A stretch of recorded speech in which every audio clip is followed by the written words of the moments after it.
इस वीडियो के अंदर हम यूनिसेफ टोकन के बारे में बात करने वाले हैं। इसके बारे में हम कंप्लीट बात करेंगे, जहां पर हम बात करने वाले हैं फंडामेंटल एंड टेक्निकल एनालिसिस की। साथ ही साथ हम बात करेंगे कि क्या हमें इस टोकन को बाय करना चाहिए, अगर बाय करते हैं तो क्या हमारे सेल टारगेट्स रहने वाले हैं और किस तरह से हमें इस टोकन के अंदर इन्वेस्टमेंट करना है। सो बने रहना इस वीडियो के साथ में। अभी तक आपने हमें फॉलो नहीं किया तो डेफिनेटली कर लो, जिससे कि आपको रेगुलरली क्रिप्टो करेंसी के अपडेट इस चैनल पर मिलती रहे। साथ ही साथ टेलीग्राम पर जरूर से फॉलो कर लेना, जिससे कि आपको तुरंत वहां पे क्रिप्टो की अपडेट होती है तो वो हम शेयर करते तो उसका आप तुरंत एडवांटेज ले सकते हो। गाइज, वीडियो शुरू करने से पहले क्लियर बता दूं, ये जितनी भी चीजें मैं आपके साथ में शेयर कर रहा हूं ये पर्सनल ओपिनियन और इंटरनेट से ली गई जानकारी पे बेस है। किसी भी तरह का इन्वेस्टमेंट करो प्लीज खुद का रिसर्च जरूर करना, क्योंकि मैं कोई भी फाइनेंशियल एडवाइजर या एक्सपर्ट नहीं हूं। मैं आपकी तरह नॉर्मल ट्रेडर हूं, जो मेरे को इंटरनेट से जानकारी मिली वही मैं आपके साथ में शेयर कर रहा हूं। सो किसी आपका पैसा है तो आपको पैसा लगाने से पहले अपना खुद का रिसर्च जरूर करें। ऐसा नहीं कि मैंने बोल दिया और आप इन्वेस्टमेंट कर लो। ठीक है गाइस, अभी हम बात कर लेते हैं यूनिसेफ कॉइन की। तो अभी करंट के अंदर इसका प्राइस $3.5 चल रहा है। तो यहाँ पर हम कॉइन गेको की रैंकिंग की बात करें तो ये 34 रैंक पे है कॉइन गेको पे, और यहाँ पर टोटल सप्लाई है 1 बिलियन इसकी यूनी की सप्लाई है, जहाँ पर 18 मिलियन यहाँ पे सर्कुलेशन में है। यहाँ पर हम आगे बात करें तो जो ऑल टाइम हाई प्राइस गया था इसका गया था $8.4 जो कि 18 सितंबर को गया था, और ऑल टाइम लो $1.03 के आसपास गया था। अभी हम बात करें यहाँ पे यूनिसेफ टोकन के बारे में कंप्लीट, यहाँ पर तो हम एक आर्टिकल लेंगे एक न्यूज वेबसाइट का, तो जहाँ पर हमें कंप्लीट एक आर्टिकल मिलेगा, आपको मैं नीचे लिंक दे दूंगा, आप खुद भी इसको पर्सनली रीड करना जिससे कि आपको ज्यादा नॉलेज मिले। मैं यहाँ पर मेन की पॉइंट है उसको शेयर कर रहा हूँ। ये यहाँ पर जो यूनिसेफ एक्सचेंज है ये इथेरियम नेटवर्क पे सबसे पॉपुलर डिसेंट्रलाइज एक्सचेंज है, जिसने की बहुत ही कम टाइम में काफी ज्यादा फास्ट ग्रोथ की है, जहां पर आप ट्रेडिंग करने के साथ साथ आप यहाँ पे स्टेकिंग कर सकते हैं, लिक्विडिटी प्रोवाइड करके आप टोकन अर्न कर सकते हैं, और एज ए गवर्नेंस मॉडल के रूप में ये काम कर रहे हैं यूनी टोकन। और साथ ही साथ हम बात करें यहाँ पर तो Uniswap is a decentralize exchange, it's allow user to swap various Ethereum based ERC-20 token simple web interface as shown in image below. यहाँ पर क्या है कि आपको जैसे नॉर्मल ट्रेड होती है तो वहां पर आपको बाय सेल, यहाँ पे लिमिट ऑर्डर, स्टॉप लॉस, मतलब बहुत सारे ऑप्शंस मिलते हैं, बट यहाँ पर आपको एक डायरेक्टली स्वेप का ऑप्शन मिलता है, जहां पर आपको नहीं पता कि कितने बाय ऑर्डर लगे हुए हैं, कितने सेल ऑर्डर लगे हुए हैं। आपको सिंपल सा 5 इथेरियम का बाय करना तो आपको नीचे आ जाएगा कि आपको कितना मिलेगा बस। तो यहाँ पर एक डायरेक्ट स्वेप का मिल जाता है, जो कि एक ERC-20 बेस्ड ये डेक्स है, यूनिसेफ डेक्स, जिसका कि ये नेटिव टोकन है। तो यहाँ पर आप देखेंगे कि यहाँ पर अक्टूबर के अंदर 2.1 बिलियन यहाँ पर स्मार्ट कॉन्ट्रैक्ट के अंदर ये फंड सिक्योर हुआ था। साथ ही साथ हम आगे बढ़े और जो मेन पॉइंट है उसके बारे में हम बात करें तो यहाँ पर as a DEX Uniswap more decentralize therefore more flexible than other exchange various reasons. यहाँ पर हम बात करें तो यहाँ पर एक तो ERC-20 जो इथेरियम बेस्ड ब्लॉकचेन है वहां पर आपको उस टोकन्स के अंदर ट्रेड मिल जाती है। यहाँ पर कस्टडी, यानी कि यहाँ पर एक इंपॉर्टेंट चीज बता दूं गाइस की जो यूनिसेफ है ये खुद किसी भी तरह का फंड यहाँ पर होल्ड नहीं करता। सपोज एक मेन की पॉइंट इसका यही है, मैं वीडियो इसीलिए बनाया हूँ कि इसके जो मेन चीजें हैं उसके बारे में बताऊं, जो टेक्नोलॉजी उसके बारे में बताऊं, क्योंकि फ्यूचर के अंदर ये काफी ज्यादा ग्रोथ करेगा। इसके पीछे का रीजन ही ये है, मेन पॉइंट ये है कि आप जैसे बाइनेंस पे हैं, जैसे आपके कुकॉइन पे फंड एक हुआ था, ठीक है, जितने भी लोग थे सबका विड्रॉ बंद हो गया, लगभग 10-12 दिन फंड बंद रहा था जिनका भी विड्रॉ था। तो उस दौरान अगर आपका सारा फंड वहां होता, बहुत लोगों का है रखा हुआ है सेंट्रलाइज एक्सचेंज पे, तो वहां पर आपका जो फंड है आप नहीं निकाल पाते, चाहे आपको कितनी भी इमरजेंसी हो, चाहे कुछ भी हो, जब तक एक्सचेंज चालू नहीं करता तब तक कुछ नहीं होता। आप बहुत सारे जो सेंट्रलाइज एक्सचेंज है स्कैम हो गए। अभी रिसेंट के अंदर एक हुआ था आईडेक्स करके, जिसका कि ओनर भाग गया था रात में ही पूरा फंड लेके, अभी तक कुछ नहीं हुआ, किसी का कुछ नहीं हुआ, कोई कुछ नहीं होने वाला इसमें। ये लोग क्या करते हैं, अदर कंट्री में जाके एक्सचेंज खोल के वहां से अच्छा खासा पैसा कमा के दूसरे कंट्री में भाग जाते हैं। तो इस वजह से यहाँ पे सेंट्रलाइज एक्सचेंज आने वाले टाइम में सेंट्रलाइज एक्सचेंज कोलैप्स होंगे, धीरे धीरे बंद हो जाएंगे, लोग यूज करना कम कर देंगे। वैसे ही जो सेंट्रलाइज एक्सचेंज है उनकी जो मार्केट कैप है, जो वॉल्यूम है, धीरे धीरे घट रहा है। आप देख रहे हैं बाइनेंस फटाफट से इतने टोकन लिस्ट क्यों कर रहा है? इसको अभी क्यों, इसको पता है कि अभी ये टोकन लिस्ट नहीं करेगा DeFi फॉर्मों में, तो इसका जो वॉल्यूम है वो धीरे धीरे पूरे डिसेंट्रलाइज एक्सचेंज में चला जाएगा।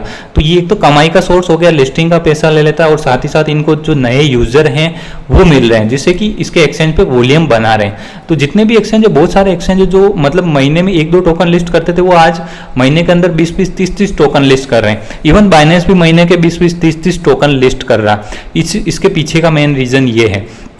और यहाँ पर बात बताऊं तो इस यूनिसेफ टोकन ने, यहाँ आप देखेंगे कि जो यहाँ पर मैं आपको इंपॉर्टेंट की पॉइंट बता देता हूँ, यहाँ पर जो कॉइन बेस है उसके वॉल्यूम को सरपास कर दिया, मतलब कि कॉइन बेस के वॉल्यूम से भी ये आगे निकल गया, जबकि यहाँ पर इतनी फीस लगती है। और कॉइन बेस बहुत पुराना एक्सचेंज है जहाँ पे बहुत बड़े बड़े ट्रेडर्स हैं, बहुत बड़ी बड़ी होल्डिंग्स है, फिर भी इसको मतलब पीछे रख दिया है। और विद इन 3-4 मंथ के टाइम के अंदर ही इसने इतनी फास्ट ग्रोथ कर ली। तो इससे क्या है कि जो सेंट्रलाइज एक्सचेंज है उस पे लोगों का भरोसा नहीं रहा, क्योंकि आपको मैक्सिमम कई सारे एक्सचेंज है जो बिना KYC के आपको डिपॉजिट विड्रॉ नहीं देते हैं। बहुत सारे एक्सचेंज है जिन लोगों का फंड होल्ड कर लेते हैं, लोगों का फंड हैक हो जाता है, आपने बहुत सारे केस देखे होंगे। तो ये जो सेंट्रलाइज एक्सचेंज में होता है, मतलब सब चीजें होती है क्योंकि वो उनके कंट्रोल में होता है, जो ओनर होता है, एडमिन होता है, उनके कंट्रोल में सारी चीजें। वो जब चाहे आपका विड्रॉ बंद कर सकता है, वो जब चाहे आपका पूरा अकाउंट ही डिलीट कर सकता है। बट यहाँ पे डिसेंट्रलाइज में ये है कि आपका फंड है, आपके पास है, उसको कुछ भी नहीं कर सकता। आप चाहो जब उसको विड्रॉ कर सकते हो, चाहो तब उसको यहाँ पर एक्सचेंज कर सकते हो, सेंड कर सकते हो, जो भी आपको चाहिए। उसको अगर सरकार बैन भी कर देती है, इंडिया के अंदर क्रिप्टो करेंसी बैन भी हो जाती है, तो आपको उस में कुछ भी इफेक्ट नहीं पड़ेगा। आप जब चाहें उस फंड को कर सकते, कोई भी आपका वहां पे ट्रैक नहीं कर पाएगा। तो ये सबसे अच्छी बात है, हैकिंग के चांस भी ना है, बिल्कुल भी नहीं है, आपको पूरी तरह से वहां पे सेफ रहते हैं। इसीलिए ये यूनिसेफ पे ज्यादा बढ़ रहा है, क्योंकि लोगों को KYC की जरूरत पड़ती नहीं है। वो जो बड़े बड़े ट्रेडर्स है उनको अगर ये बाइनेंस पे आते हैं तो उनको ID रिवील करनी पड़ती है, तो वो लोग यूनिसेफ पे जाकर डायरेक्टली स्वेप कर लेते हैं। वो फीस नहीं देखते कि $10 लग रहा है, $50 लगता है, उनको मतलब एक सेफ वे मिल जाता है जहां पर वो अपना पूरे फंड का कंट्रोल वो अपने हाथ में रखते हैं। तो इसीलिए ज्यादा पॉपुलर हो रहा है। और आने वाले टाइम में यूनिसेफ का V3 वर्जन आने वाला है, जो कि सबसे इंपॉर्टेंट चीज होने वाली है यूनिसेफ की। तो इसको आपको हाइप को जरूर से ध्यान रखना। V3 पे यहाँ पे अपग्रेड आएगा, तब ये बहुत सारी चीजें करने वाले हैं, जहां पर आपको तुरंत स्वेप हो जाएगा, जहां पर फीस आपको कम देनी पड़ेगी। अगर आप लिक्विडिटी प्रोवाइड करोगे तो आपको रिवार्ड ज्यादा मिलेगा। बहुत सारे अपग्रेड्स आने वाले हैं, जो यूजर इंटरफेस है वो पूरी तरह से चेंज होने वाला है। और भी कई ऑप्शंस आएंगे जहां पर आप ये अभी सबसे बड़ी इश्यू ये फेस कर रहे हैं कि यहाँ पर फेक टोकन बहुत ज्यादा क्रिएट हो रहे हैं, जिसको कि अभी ट्रेस करना मुश्किल है। तो ये लोग वो भी चीज करने वाले हैं जिससे कि आपको फेक टोकन बहुत ही कम देखने को मिलेंगे। तो आने वाले टाइम के अंदर काफी ज्यादा हाइप बन सकती है इस टोकन की। बट यही आपको देखना है कि रेगुलरली आपको फॉलो अप करना है इस टोकन को, और एक लॉन्ग विजन के साथ में इस टोकन को होल्ड करना है। और मैं बता दूं आपको कि ये चीज तो क्लियर हो गई, इसीलिए डिसेंट्रलाइज का अडोप्शन बढ़ रहा है, लोग डिसेंट्रलाइज की तरफ आ रहे हैं। मेन उनका फंड उनके पास है, और जब चाहे वो एक्सचेंज कर सकते हैं, जब चाहे जहां पे भी विड्रॉ कर सकते हैं। एक दिक्कत यही है कि आप जैसे सेंट्रलाइज एक्सचेंज में है, तो आज जैसे वज्रेक्स सेंट्रलाइज एक्सचेंज है, तो वहां से आप INR में विड्रॉ लेने के लिए आपको सेंट्रलाइज एक्सचेंज का तो सहारा लेना पड़ेगा। तो इसीलिए सेंट्रलाइज एक्सचेंज ज्यादा भी चल रहे हैं। तो ये चीज हो गई गाइस, और यहाँ पर आपको चीजें सारी मिल जाएगी। जहां पर ऑर्डर बुक आपको नहीं मिलेगी, इसमें जो मैंने आपको बता ही दिया है। यहाँ पर इसके जैसे यूनिसेफ है तो इसके क्लोन्स बहुत सारे आ रहे हैं, जहाँ पे सुशी स्वेप आया था, किंग स्वेप आया था, जूनी स्वेप आया था। मतलब इसके ही मेन जो कोड है उसको कॉपी करके नए एक्सचेंज बना रहे हैं लोग, तो उनसे भी आपको बच के रहना है। और यहाँ पर जो मेन ये भी पॉइंट है कि यहाँ पर ये फीस जो कलेक्ट करते हैं, ये अपने होल्डर के बीच में जो भी लिक्विडिटी प्रोवाइड करते हैं उनके बीच में डिस्ट्रीब्यूट किया जाता है। तो ये भी काफी अच्छी बात है। अगर आप यहाँ पे लिक्विडिटी पूल में डाल देते हैं तो आपके जो टोकन है वो इंक्रीज होते रहेंगे। जो भी इनकी फीस आएगी, अगर ये ज्यादा हाई बनती है, इनके पास कम्युनिटी बहुत बड़ी है, अगर ज्यादा हाई बनती है तो डेफिनेटली आपको अच्छा वहां पर रेवेन्यू भी जनरेट होगा। तो यहाँ पर 17 सितंबर को इन्होंने ये किया था, कोई भी आईसीओ आईओ वगैरह नहीं लाया था, डायरेक्ट रिलीज किया था। और 4 ईयर का ये प्लान है। इस तरह से जो इनके टोकन है वो सर्कुलेशन में आएंगे। ज़्यादा बड़ा विजन की मैं बात नहीं करूँ, आप जो टोकन होल्ड करो 5 से 6 महीने का विजन ही लेके चलो, क्योंकि धीरे धीरे अगर आप 4 साल की बात करें तो यहाँ पे अभी जैसे सिर्फ 18 मिलियन ही टोकन सर्कुलेशन में, तो आपको 1 बिलियन जब सर्कुलेशन में आएंगे तो थोड़ा प्राइस के अंदर जो 1 बिलियन में प्राइस के अंदर थोड़ा इफेक्ट पड़ सकता है। तो यहाँ पर इन्होंने फ्री में जो दिया था उसके बारे में बताया गया है। और यहाँ पर स्टेकिंग किस तरह से प्रॉफिटेबल है उसके बारे में भी यहाँ पर बताया गया कि किस तरह से यहाँ पर अर्निंग रेस हो रही है। और यहाँ पर आगे मैं बताऊँ तो इनके जो लॉसेज है लिक्विडिटी पूल के, वो भी आपको कंडीशन देखनी जरूरी है, उसको भी आप अपने कैलकुलेशन करके ही फिर वहाँ पे लिक्विडिटी के अंदर डालना। और बाकी एक डिसएडवांटेज भी बता दूं कि यहाँ पर जो लिक्विडिटी प्रोवाइड करते हैं वहाँ पर कुछ इश्यू हो सकते हैं हैकिंग के। तो यहाँ पर 2 केस आए, आज की ही न्यूज़ बताऊं मैं आपको, अगर मेरे को मिलती है तो ये देखिए इथेरियम प्रोजेक्ट WLEO टोकन का यहाँ पर $42,000 का हैक हुआ यूनिसेफ पे, जहाँ पर इनके जो स्मार्ट कॉन्ट्रैक्ट है उसके थ्रू कुछ हैकिंग हुई है। तो ये भी आपको ध्यान रखने की बात है। अगर आप वहाँ पे लिक्विडिटी देते हैं तो थोड़ा रिस्क है, तो आप ट्राई करें कि अभी लिक्विडिटी में फंड ना डालें, अभी आप मेन होल्ड करो अपने ही वैलेट में, क्योंकि लिक्विडिटी पूल में अभी इनके कुछ बग्स वगैरह हैं तो हो सकता है कि कुछ इश्यू आ जाए। तो यहाँ पे 2-3 हैक के केस आए हैं, ये आज ही आया $42,000 का, तो उन्होंने हैक कर लिया था यूनिसेफ से जो WLEO टोकन है उनको। तो इस तरह से हैं, तो नेगेटिव पॉइंट को भी आपको ध्यान रखना है। बाकी आप लोग देख सकते हैं इनका जो ट्विटर अकाउंट है वहां पर मेरे को ज़्यादा डिटेल मिली नहीं गई। आप अगर फाइंड करते हैं तो डेफिनेटली आप चेकआउट कर लेना, मेरे को कुछ ज़्यादा डिटेल यहाँ पर मिली नहीं। लगभग 5 से 6 कमेंट हुए हैं 2 से 3 मंथ के अंदर। बाकी कमेंट कहाँ गए, बाकी ट्वीट कहाँ गए कुछ पता नहीं है। तो ये चीज़ें हैं, तो ये थोड़ा सा मतलब है कि जो टीम है पूरी तरह से एक्टिव नहीं है सोशल मीडियाज पे, ट्विटर पे, तो ये हो सकता है कि नेगेटिव पॉइंट हो, क्योंकि इनको रेगुलर अपडेटेड देना सही होता है। अगर ये रेगुलर अपडेट देते रहते हैं तो काफ़ी ज़्यादा कम्युनिटी यहाँ पर एक्टिव रहती है और अच्छा खासा रिस्पॉन्स भी मिलता है इनको। बाकी यूनिसेफ के बारे में इनका ऑफिशियल आर्टिकल है जहाँ पे इनके बारे में टोकन इकोनॉमिक्स की पूरी डिटेल यहाँ पे दी हुई है, उसको आप डेफिनेटली चेकआउट कर सकते हैं। बाकी मैंने यूनिसेफ के बारे में टोटल डिटेल बता दी है कि ये किस तरह से हैं। बाकी यहाँ पर Q4 के बारे में बताया गया है कि Q4 के अंदर ये पहले का है, तो यहाँ पर एनालिसिस बताया गया था कि किस तरह से ये डाउन आएगा, और डाउन आया भी था। तो आपको न्यूज़ वगैरह जो एनालिसिस होते हैं उसको भी आपको देखना जरूरी है। बाकी V3 पे आपको नज़र बना के रखनी है, जितने भी न्यूज़ वगैरह आएंगे उसको डेफिनेटली V3 का जब अनाउंसमेंट आ जाएगा कि यहाँ पर जो V3 वर्जन है वो इस डेट को लॉन्च होगा, तो उस टाइम काफ़ी बड़ी हाइप बनेगी, तो उस टाइम भी आप अच्छा खासा प्रॉफिट निकाल सकते। जो जब तक लॉन्च हो उससे पहले आपको बाय करके सेल कर देना।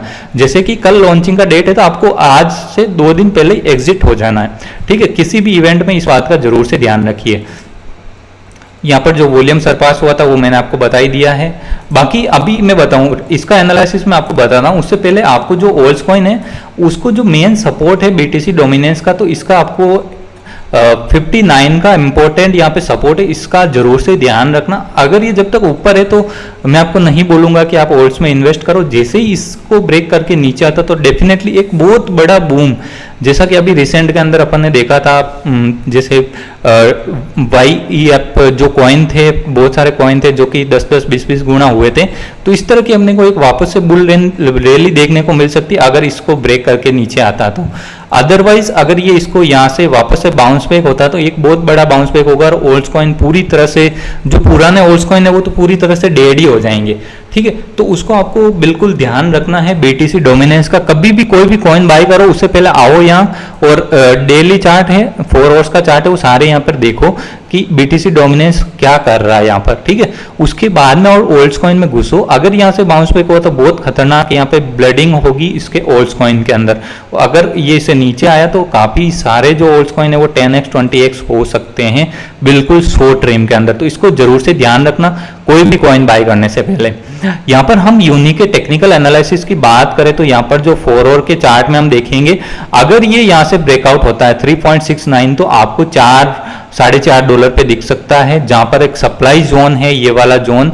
अगर ये सप्लाई जोन पे स्टेबल रहता है कुछ टाइम के लिए तो ये काफ़ी अच्छी बात होगी। डायरेक्ट ये यहाँ पे $5.5 जा सकता है अगर वॉल्यूम आया। वॉल्यूम अभी काफ़ी कम है, आप देखेंगे बाइनेंस एक्सचेंज में भी इसका वॉल्यूम ज़्यादा नहीं है। अगर वॉल्यूम आया तो ये वापस से $7 इजीली जा सकता है। अदरवाइज ये सप्लाई जोन है 4 से लेके $4.5 के बीच में, यहाँ से वापस डंप होके $3 के आसपास आएगा, वहां से आप डेफिनेटली उठा सकते हैं। डिमांड जोन के आसपास आएगा, जहां पर $3 के आसपास इसका डिमांड जोन है, वहां पे आके वापस एक बाउंस बैक हो सकता है। तो इस पे आपको नजर बना के रखनी है। मैं तो आपको ये नहीं बोलूंगा अभी बाय मत करो, अगर आपको बाय करना तो $3.7 के बाद में ही करना, जिससे कि आपको क्विक प्रॉफिट हो जाए $4 या $4.5 का। अगर आप लॉन्ग ट्रिम इसको लेते, मतलब कि लॉन्ग ट्रिम का मतलब ये नहीं कि 10 साल होल्ड करो, आप सिर्फ 2 से 3 महीने तक होल्ड कर सकते हैं, तो डेफिनेटली इसको पिकअप कर सकते हैं। धीरे धीरे पार्ट के अंदर हमेशा कोशिश करो कि पार्ट में बाय करो। पार्ट में मेरा बोलने का मतलब ये रहता है कि आप जैसे अभी प्राइस चल रहा है और लग रहा है कि थोड़ा ऊपर भी जा सकता है और नीचे भी आ सकता है, इसकी श्योरिटी नहीं कि अब क्या होने वाला, तो इस टाइम पे जैसे आपके पास $100 है तो $20 इन्वेस्ट कर दो। अगर ये डाउन आके यहां पर आता है 3.2 और $20 इन्वेस्ट कर दो। अगर डाउन आता है धीरे धीरे इन्वेस्ट करते रहो तो आपका एक एवरेज प्राइस सेट हो जाएगा। चाहे आपने $3.5 में बाय किया और आपने जो लोएस्ट बाय आपका रहेगा मान लो 2.7, तो आपका एक एवरेज बाय हो जाएगा $3 के आसपास। तो जैसे ही $3 प्राइस जाएगा तो आपका मतलब एवरेज मतलब जो भी आपका बाय प्राइस है उसके पास आ जाएगा और ऊपर जाते आपका प्रॉफिट स्टार्ट हो जाएगा।